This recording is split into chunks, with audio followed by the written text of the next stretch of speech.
Howdy gamers, Old Gamer Guy here. Welcome to another Stellaris Console Edition video. I've been getting requests lately for longer videos. I'm guessing you guys just really want to see more questionable decisions per video. So this one's going to be a bit longer than normal. We'll see how it goes. It is the year 2213 and the PlayStation Network is still running a deficit in consumer goods.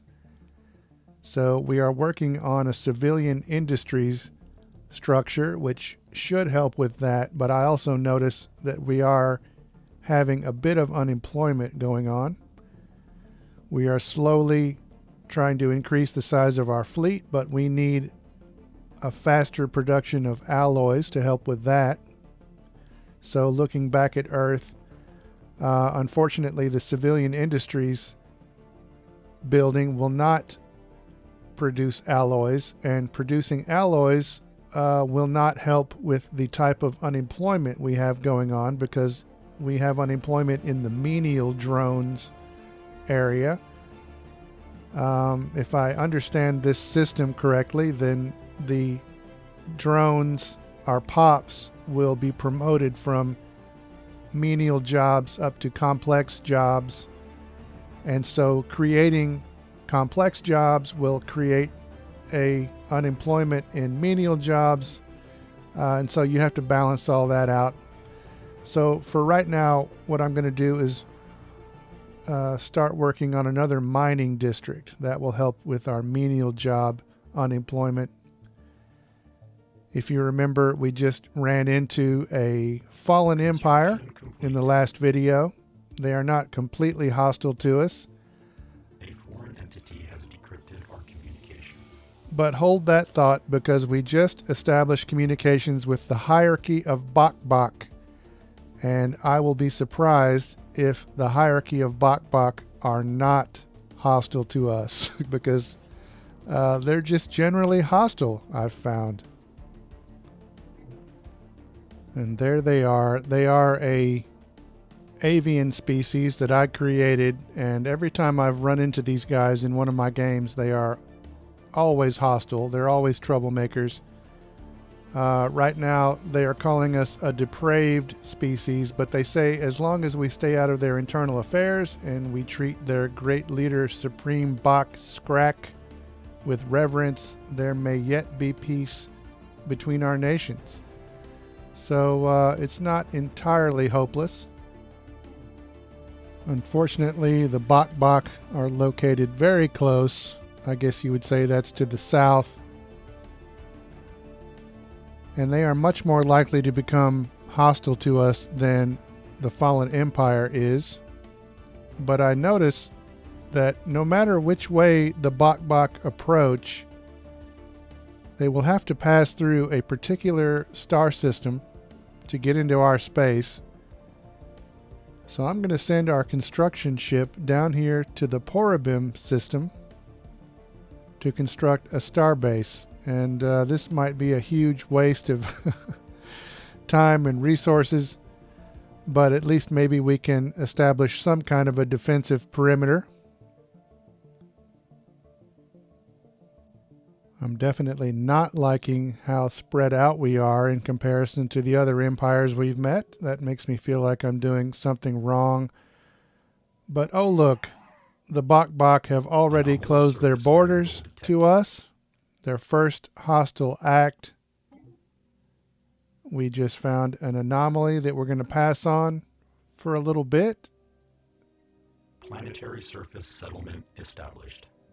Our settlement on Alpha Centauri Prime is finished, and we're going to go ahead and close our borders to the Bok as well. Return that favor to them and see how they like it.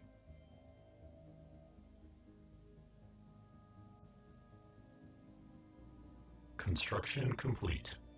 So now we control at least a little bit of space between us and the Bok. I'm going to have our construction module build some mining stations in this area. I'm also going to move our military fleet down this way. But to make this into an effective defensive position choke point, I will have to upgrade this star base. If you take a look at the hyperspace lanes here, you can see what I was talking about. One of the side effects of this last update is to make choke points more common. This is one of those choke points. So we're going to upgrade Porobim Station. And the first thing we're going to do is to build a defensive platform, which will be a separate orbiting platform that is basically just an orbiting gun. And then eventually we'll also have to upgrade the station to include a shipyard so we can reinforce our fleet, which of course, as I mentioned, will take more alloys. But never mind all that for now. We have gotten another tradition point. We bought into the prosperity tree. We've got a couple of options here.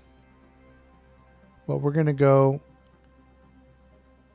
with superconductive power transmission, which will decrease our building and district upkeep cost. And that should help our economy in the long run, I hope. Meanwhile, back on Earth, we've taken care of our consumer goods deficit, but we still have some unemployment. So taking a look at our possible buildings or district upgrades, we still have unemployment in our menial drones. So a mining district seems like a good idea. That will create more menial drone jobs and also housing. And then we will work on an alloy foundry, which will increase our alloy output, which will help us to upgrade our fleets. This new economy takes some getting used to, but I think I'm getting a handle on it. Maybe. I'm not really sure. But in the meantime, we have 3 possible planets we could colonize next. One is a tomb world, which is only 10% habitable to the humans, but 100% habitable for the PlayStation Network machines. Then over this way, in this system, we have 2 planets. One of them is an alpine world, which is, again, 100% habitable for the machines, but only 25% habitable for the humans. And then we have an arid world, which is 30% habitable for the humans and 100% habitable for the machines. So I should probably colonize one of these next, even though the humans won't like it much. But looking at our shipyard, we do not have enough alloys to build a colony ship, so we really need to take care of that alloy problem. Meanwhile, back on Alpha Centauri Prime, we also need to put these drones to work in our brand new colony. I don't think we technically have any unemployment here, but we need to give them something to do. So if we build a mining district, we will create some housing and also some jobs and produce minerals. And why not? Once this mining district is done, let's go ahead and get started on another mining district. We need minerals to turn into alloys. So this could be a good planet for just producing minerals, really. Meanwhile, back on Earth, our alloy foundries are about halfway finished. But we can queue up something new, and instead of building another mining district, I'm going to clear the Great Pacific Garbage Patch, which will increase our maximum number of districts by 1. Meanwhile, in the Porobim system, we can upgrade our star base into a star port, And then once that's done, we can add a shipyard and we'll be able to... Anomalous surface variable detected. Well, there's another anomaly that we'll research. But once we upgrade the starport, we can add a shipyard and then we'll be able to reinforce our fleet.